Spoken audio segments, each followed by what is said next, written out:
Hi everyone, it's Dr. LeBlanc with Unit 9B Biotechnology. Our learning goals are to understand the basics of recombinant DNA technology, to understand the process of bacterial expression of proteins and its potential uses, to understand the broad and narrow definitions of genetically modified organisms, to understand the process of whole organism cloning, and to understand the origins of different types of stem cells and their potential uses in medicine. Biotechnology is broadly defined as technologies that involve the use of living organisms or their products. It's not a new human endeavor. It started about 12,000 years ago, or maybe even before that, when humans began to domesticate animals and plants for the production of food. Recently, we've just got a lot more sophisticated in our methods. Here's some examples of medical agents that have been produced by recombinant microorganisms. Insulin is probably one of the most famous. It's a hormone that promotes glucose uptake for diabetics, and it's produced these days in bacteria that's then purified and then processed for human use. A few others are blood clotting factors and erythropoietin that stimulates the production of red blood cells in anemic individuals. The story of human insulins being produced in bacteria is one of biotechnology's great success stories. It was first cloned, molecularly cloned, and produced in bacteria in the 1970s. Here's one of the original copy of the original paper, a bacterial clone synthesizing proinsulin. Genentech made the first genetically engineered drug in 1982. Normally, of course, insulin is made in the pancreas and it regulates the uptake of glucose. Type 1 diabetics have an autoimmune disease that destroys pancreatic islet cells that produce insulin. Before 1982, insulin had to be isolated from domesticated animals, farm animals such as cattle and pigs, or even human cadavers. Recombinant insulin is much safer and cheaper. So this is the process of producing insulin in a bacteria. First, you have to clone the beta insulin and alpha insulin, two separate chains that clone the genes into plasmids, the small circular extra chromosomal pieces of DNA that can exist in bacteria cells. Notice that these plasmids have the lac promoter and operator region, and even the beta-galactosidase gene, the LAC-Z gene, in tandem with the insulin genes, both the beta chain and the alpha chain.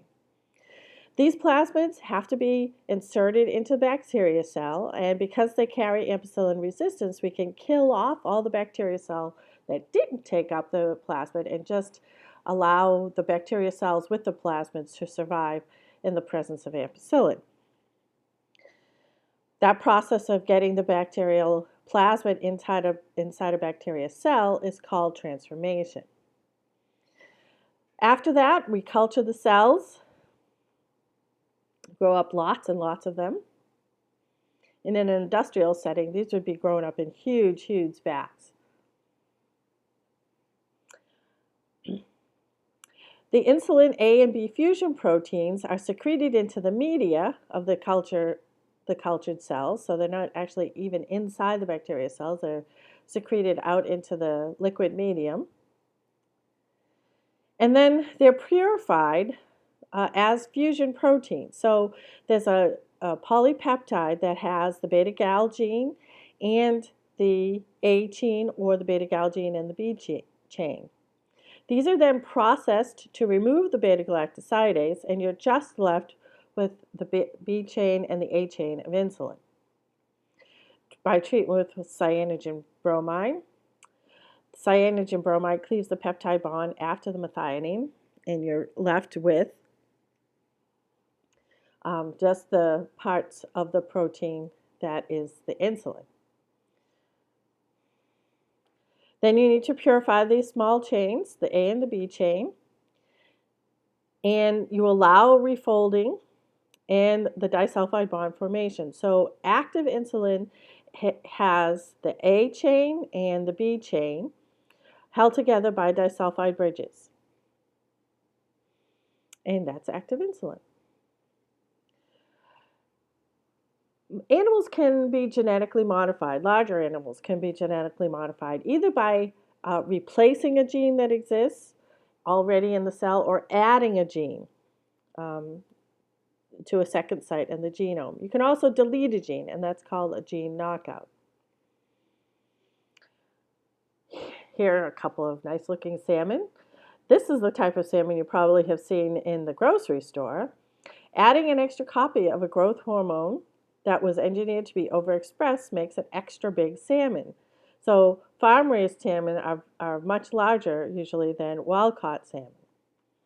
The gene that was inserted into the salmon came from a different fish species, so this is technically a transgenic organism. A transgenic organism is an organism that contains a gene from a different species.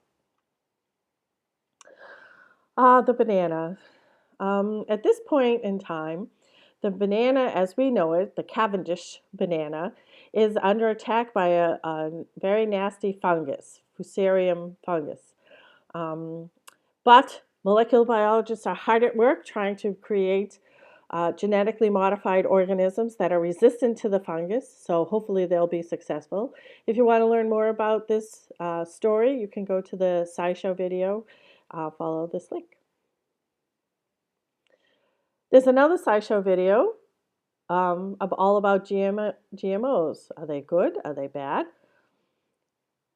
This SciShow video talks about the scientific aspects of genetically modified organisms, and it also hints at some of the political, economic, and legal aspects of genetic modified organisms.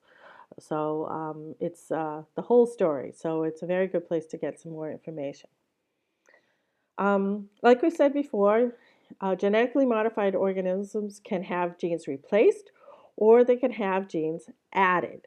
If you replace a gene, you're going to take out the normal gene and put the cloned gene in, or if it was a mutated gene, you could put the normal gene in. If you add a gene, you're just ignoring what the normal gene is and you're adding a new cloned gene.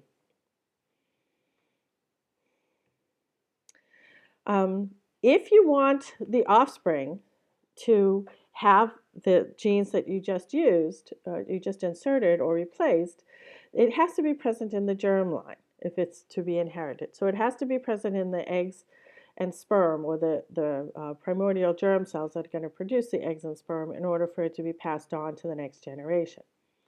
Molecular farming is kind of an interesting branch of biotechnology. There's an industry where many different types of proteins are produced in the milk of domestic animals. Lactoferrin, some antibodies, another clotting factor, this time factor 9.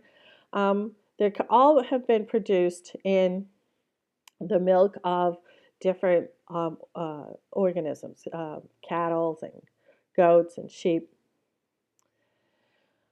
If you want to produce a human protein in the milk of a domesticated animal, the first thing you need to do is clone the gene for that protein. So here's some human hormone gene, say it's human growth hormone. You can take the DNA and put it into a plasmid that will be expressed in a mammalian cell. It's very important, of course, that you have the right enhancers and promoters in front of that gene. If you want the gene to be produced in milk, then you have to put in front of it a beta-lactoglobulin promoter, an enhancer. The first step after you've cloned this in the lab is to inject the DNA into a sheep oocyte. So here's an oocyte, here's its nucleus, and you've just injected into it this plasmid. The plasmid has to travel into the nucleus and integrate somewhere into a spot on one of the chromosomes of the sheep genome. Then you need to implant the fertilized oocyte into the female sheep, which then gives birth to a transgenic sheep offspring. Here's our transgenic sheep. You need to then let that grow up. Obviously, you only want the female sheep, and then have it produce some milk, and then purify the hormone from the milk and sell it in the local drugstore. What about animal cloning? Well, animal cloning was first demonstrated in frogs in the 1970s, but it took a long time before people were successful at cloning mammals. Dolly was the first cloned mammal. Unfortunately, she showed premature signs of aging and had to be euthanized. And when they did some studies, they found that her chromosomes had been shortened at the telomeres. So this is the process by which Dolly was created. A mammary cell from a sheep was fused with an enucleated egg. So here's an egg cell. You took the nucleus out and you fused the mammary cell and the enucleated egg together using some electrical pulses. The donor nucleus from the mammary cell and the maternal proteins from the eggs then initiated development. The development was put into the embryo, was put into a surrogate ewe, that's a female sheep, and eventually the lamb Dolly was born.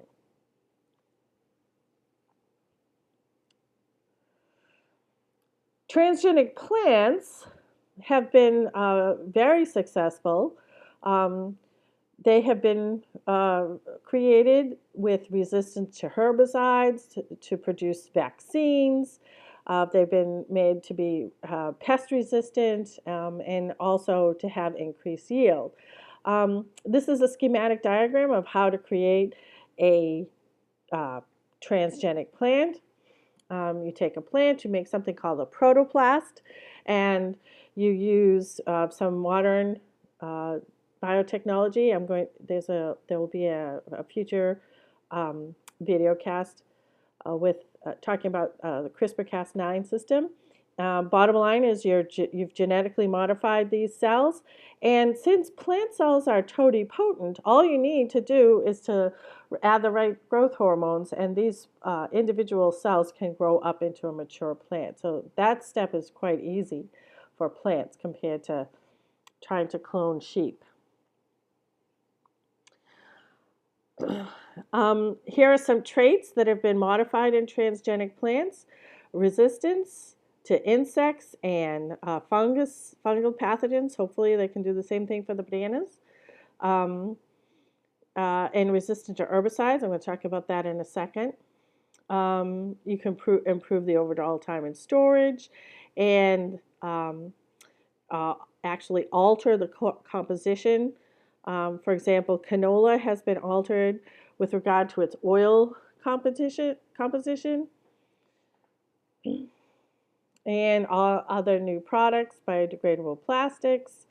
So transgenic plants have been made that can synthesize polyhydroxyl alkylanoids, which are used as biodegradable plastics, and pharmaceuticals and antibodies, a long list. Glyphosate-resistant crops have been created transgenically. These crops, these are the healthy ones in the background, were developed to help farmers control weeds. These new crops are resistant to Roundup, an herbicide. So these plants are dying because they've been sprayed with Roundup and aren't genetically modified, but these are genetically modified in the past. Current Roundup-ready crops include soy, corn, canola, alfalfa, cotton, sorghum, and wheat is under development. Clearly, these are all cash crops used as in feed or in a textile industry, and there's huge demand for these types of crops.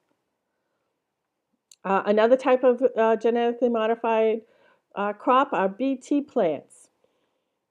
These are true transgenic plants because they produce their own insecticides, and the insecticide gene came from a bacterium. So a bacteria gene was placed inside of a plant genome. The genes express toxins that are lethal to many caterpillars and beetles. Bt corn and cotton have been very successful. However, there are some concerns. Um, they may kill the native species or outcompete the native species. They may cause proliferation of resistant insects as well. Okay, what about stem cells? Stem cells have two common characteristics. They can renew themselves to make more stem cells, and they can also differentiate into one or more specialized cell types. For example, here's a stem cell, and it can divide and make more stem cells, or it can make another type of cell that goes on to differentiate, for example, into a red blood cell. This other stem cell can do the same thing that its progenitor stem cell just did. It can divide and produce another stem cell and another cell that will differentiate into another red blood cell. So there are 4 different types of stem cell categories: totipotent, pluripotent, multipotent, and unipotent. Totipotent stem cells can give rise to all cell types of an individual organism. Pluripotent cells can differentiate into almost every cell, but can't give rise to an entire intact individual. Multipotent cells can differentiate into several different types, and unipotent cells can only differentiate into one cell type. Okay, so ES cells are embryonic stem cells. They come from the inner cell mass of a mammalian embryo. In this case, it's a human embryo. If you remove cells from the inner cell mass, they are pluripotent. The fertilized egg is totipotent. Okay, so as yet, embryonic stem cells cannot give rise to an entire intact human. You still need the whole fertilized egg in order to do that. Hematopoietic stem cells are multipotent. Here's a hematopoietic stem cell from bone marrow. It can divide and produce more of itself, or a progenitor cell that will go on to differentiate into a variety of different cells types of the immune system and also of the blood system, including red blood cells.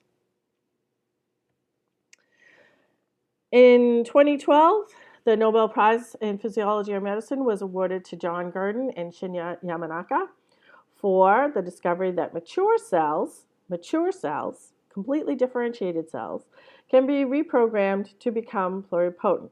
John Gurdon did his experiments a long time ago in frogs, and Shinya Yamanaka did his experiments really since 2000 and on.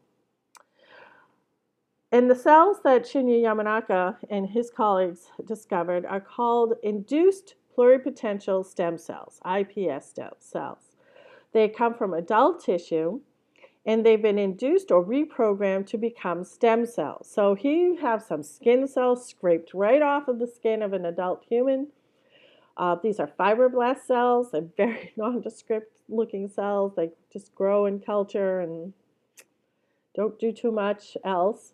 However, you can reprogram them by adding a cocktail of transcription factors. These transcription factors turn some genes on, and they also remodel the chromatin. So these cells then become reprogrammed. They are now called induced pluripotential stem cells, and given the right mix of growth hormones, you can induce them to become all different types of cells, from muscle cells to fat cells to neurons, a whole lot of different types of neurons, pancreatic beta cells, and hematopoietic progenitor cells. So clearly the medical potential for this is very great. In somatic cells, these these three different transcription factors are off, but however, in iPS cells, these are all on again. So to just recap, we have embryonic stem cells, adult stem cells, and induced pluripotential stem cells. Embryonic stem cells come from the inner cell mass of the embryo. Adult stem cells are things like from the bone marrow, cells of the bone marrow that can produce the different tissues of different cells of the immune system and blood system. And induced pluripotential stem cells are cells that come from adult tissue and that have to be reprogrammed in order for them to become stem cells that can then go on and differentiate into all different types of tissues. So in summary, humans have been engaged in biotechnology for thousands of years by breeding plants and animals for their own use. Recombinant DNA technology mixes DNA from a variety of sources to express proteins in large quantities for research and consumers. Bacterial and plant plasmids are modified to contain DNA for the protein in question and inserted back into the cell.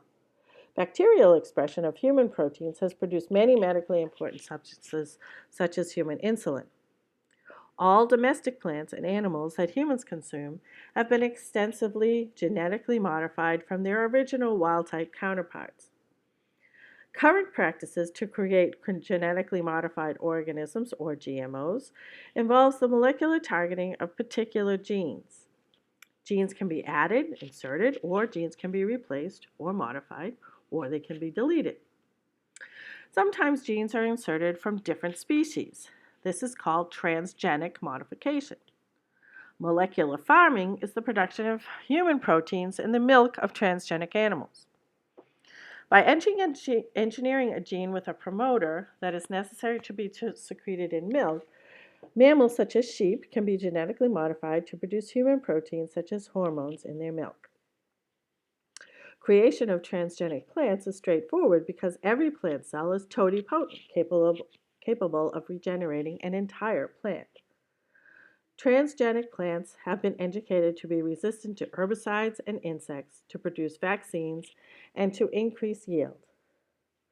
Glyphosate-resistant crops are patented, genetically modified plants that are resistant to the herbicide Roundup. They're called Roundup-ready crops, which kill weeds, but not the GMO crops. Although safe to eat, some GMOs pose potential legal and environmental issues. Stem cells can self-renew and differentiate into various cell types of the body. There are 4 categories: totipotent, pluripotent, multipotent, and unipotent. Many different populations of multipotent stem cells exist in the adult human body. For example, hematopoietic stem cells in the bone marrow can differentiate into many types of blood and immune system cells. Totipotent stem cells can be obtained from the inner cell mass of mammalian embryos. Pluripotential stem cells can be induced from human skin fibroblast cells grown in culture by addition of transcription factors and chromatin remodeling proteins.